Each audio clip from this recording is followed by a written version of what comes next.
So we have arrived. We're here. Jody has said this stuff is alright. Aren't you happy that I dragged you out of here?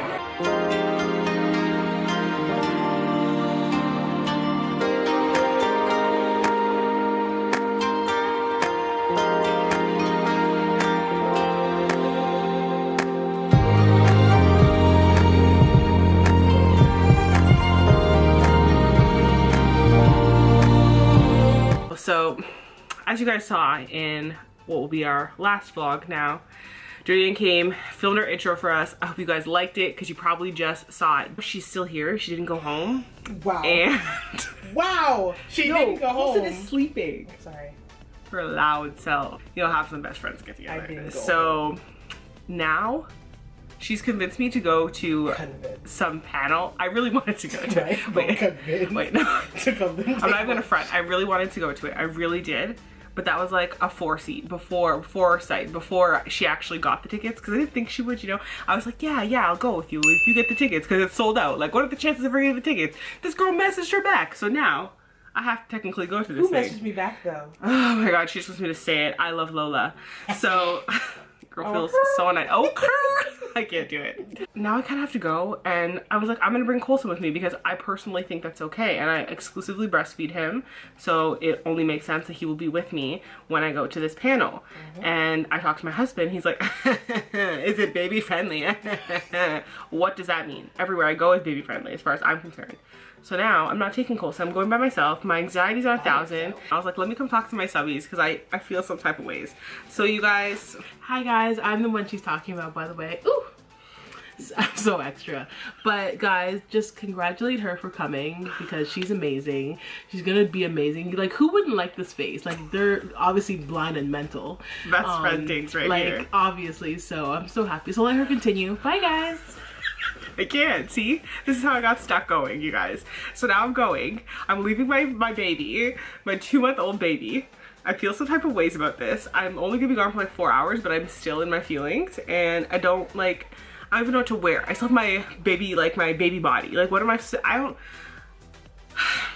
I'm gonna vlog it. I'm bringing you guys with me because the only way I'm gonna feel comfortable, believe it or not, I only feel comfortable talking to this camera. So turn up, we going. All right, so we're on our way. Thank you. I'm having a fat moment. Thank you.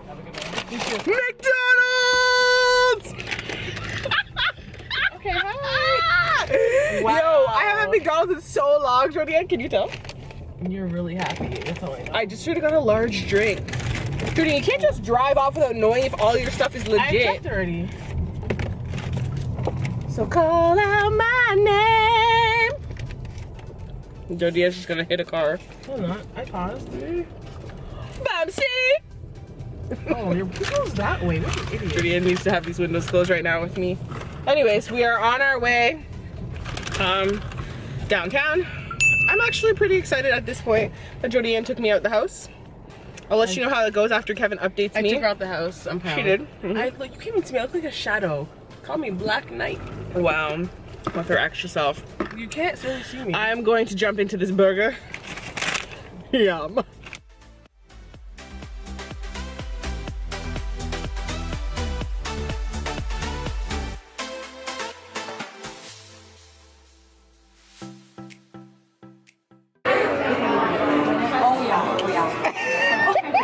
Don't mind if I do. We have arrived. We're here. Jody has said this stuff is alright. Aren't you happy that I dragged you out of here? Are you by yourself? I'm sorry. Jody wants to be in the vlog, so here she is. It's a cute little space. Where do you want to sit? At the front, over there.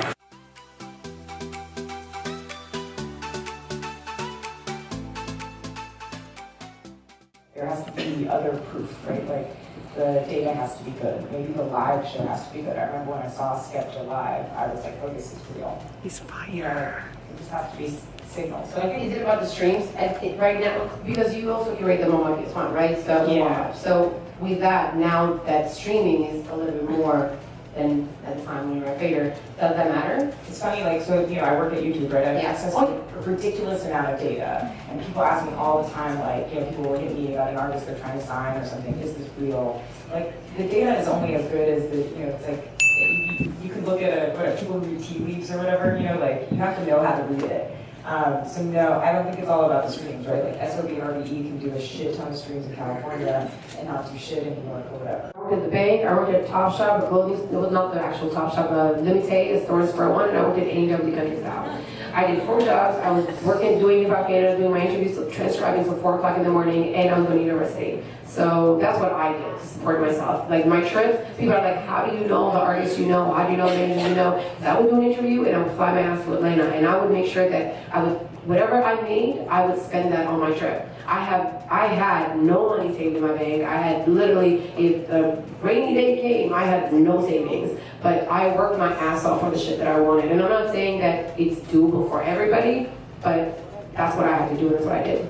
I was working for Diesel full-time doing window displays. I worked at a club on the weekends. I interned at a radio station during the week, and I also had a job at Levi's. So I remember there was a point in my life where I remember I had a breakdown where I was like, I need a day off because I have been working and going to school 7 days a week for the past 3 years, right? And then it's like, but in the middle of all of that, I found time to figure out, okay, well, I'm gonna tweak this job so I can get an internship to do what I wanna do, but I still have to pay for my bills. You know, and my parents weren't helping me, I was helping them. But it just depends how much sacrifice you wanna do. Hey, at that time, guess what? I had no social life. I hardly had any friends. My friends were the people that I worked with because that's the people I was interacting at the time. But I guess you kind of have to choose what sacrifice you wanna make, you know? Like, I didn't go to a nice restaurant for a very long time. I didn't, I couldn't even date anybody because I had nothing to offer. I was so obsessed with my career. I couldn't go out for dinner. People would invite me to dinner and I wouldn't go out with them because I couldn't. I always had this thing where I wanted to make sure that whatever I ordered, I could pay for it myself. I would never want to be in a situation where your card declines and you're like, you crazy. Yeah. So there was times where I would be broke as hell and I just wouldn't go anywhere. So I would just sit at home and be like, I'm just going to eat, I'm just going to cook for myself because I can't afford to go out with people because people want to order a bunch of meals and I'm sitting there drinking coffee like it's crazy. So I just wouldn't go out. And it's sacrifices you have to make. You said, wait, yeah, correct? Because it's very hard in Toronto to build a name for yourself. And I feel like a lot of people need to move to the States to like build their name and build their brand. So do I need to move to New York City to? Well, I don't live in Toronto, so I don't know. But I will tell you this. I think that you're in a very special place where nowadays when people are looking for talent, they look on social media and social platforms that are free, right? I didn't have that advantage. And now I look for people online that are different. Anybody can have an interview with Joe Schmo, right? But what makes you special? Sometimes, I know at times I had to kind of scale back and look at my show overall, right? Okay, I'm producing this morning show that is legendary and has been doing very well for the past couple of years, and I have to figure out how to not get it hot, how to keep it hot. Yeah. So what's gonna make me different than everybody else? So, I get a lot of people telling me, like, yeah, how do I get put on? No, like, you have to figure out what makes you different than somebody else. Like, why should I hire you instead of this other person that's already gained popularity on social media? How did that person get 1 million followers? How did that person get their own sponsorships? Like, what? Like, how did you do that? That person figured it out, and that goes into research, and that goes into really trying to figure out, like, whatever your talents are, you need to figure out how to make it, make them blossom as much as you can. But maybe taking a different approach to things, because like I said, now everyone's a stylist, everyone's a manager, everyone's an artist, right? But there's a reason why certain ones catch your eye because there's something special. So I always tell people, you have to figure out what makes you special. And really, really push that forward, because if you're shining and you're bringing something different to the table, then you're going to attract that audience. And nowadays, it's not always about moving. I had to move because I needed to go to the #1 market. But now when we look for talent, it's not necessarily anymore who's in New York. It's who's popping online. You know what I mean? It's like, I've gotten talent that are doing red carpets for us. I'm like, oh my God, that girl's, interviews that I saw online or on Instagram were really great. I love her personality. I love her style of interviewing. And I've seen people get hired because of that. So I think you're in a very unique place where you don't have to spend all your money like we did. Yeah, exactly. I mean, I think, first of all, for your show, I think you have to offer an interesting conversation. Yes.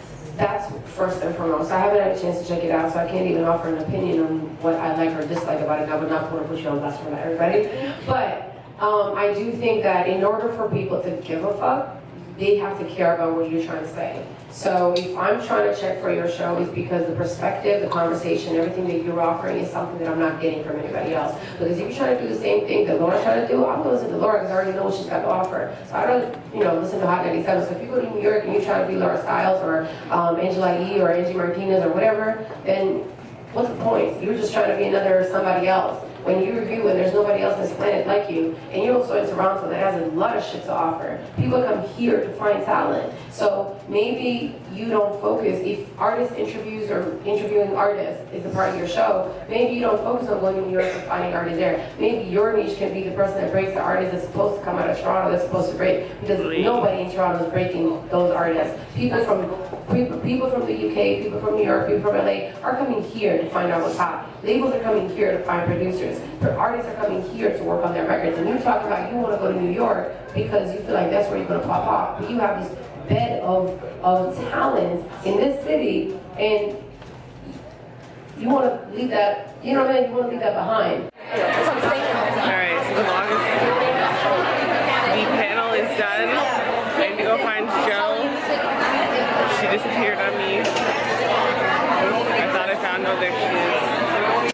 Good morning, guys. So it is the morning after the event that Jody Ann took me to yesterday. I had an amazing time, and I didn't want to just end the vlog at me going to this event, and I got home uber late last night.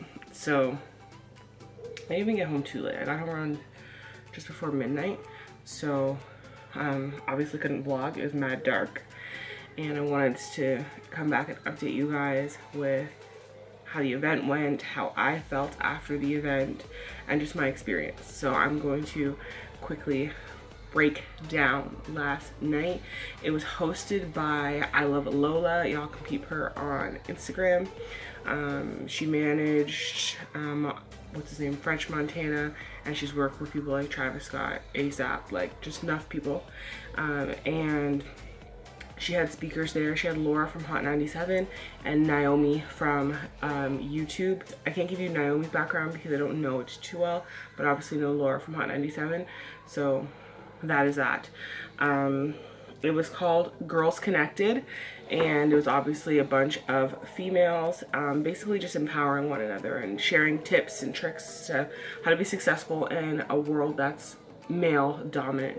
And it was so phenomenal, you guys. I left so inspired, so excited. If you follow me on Snapchat, you definitely saw me talking about it after. I was on a high, like not high, but like on a high, and just took so much good energy from that space and from what they were saying.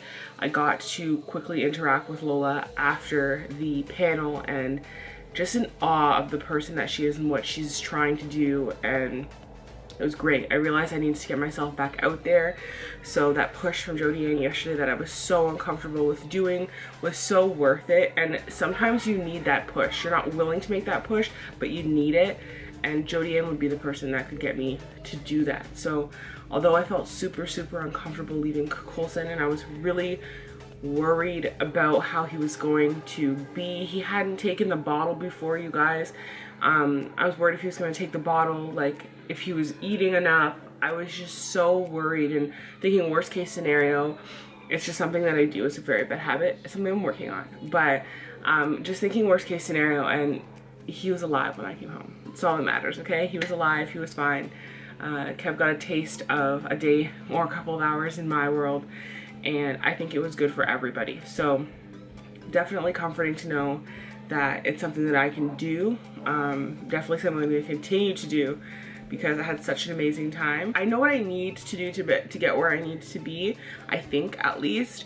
And last night was a confirmation of that. They definitely reiterated a lot of things that I have been doing and implementing, but I definitely need to get my face out there, and it's something that I'm not comfortable with. And Jody Ann can attest to this. Like, I may seem very personable and outgoing, but I'm actually very shy and withdrawn. I like to kind of be in my own space, which is why I think I love vlogging so much. Like, I get to talk to the camera, you guys, and share my world, but still be within my world. Like, there's not much more I need to do. I don't need to further extend myself. And I do all of my editing and everything myself, so like I don't really need that interaction. I'm learning that I do need to step outside of my box though. So in saying that, like I've already said, I'm going to end today's vlog. I hope that you guys enjoyed it.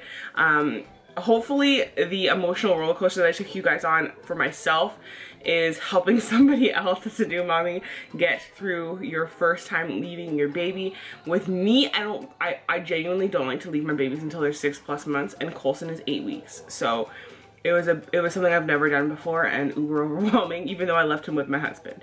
So I did it. You can do it.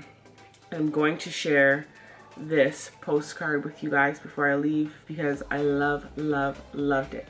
So I will see you guys in our next vlog. I hope you guys enjoyed this one. Deuces.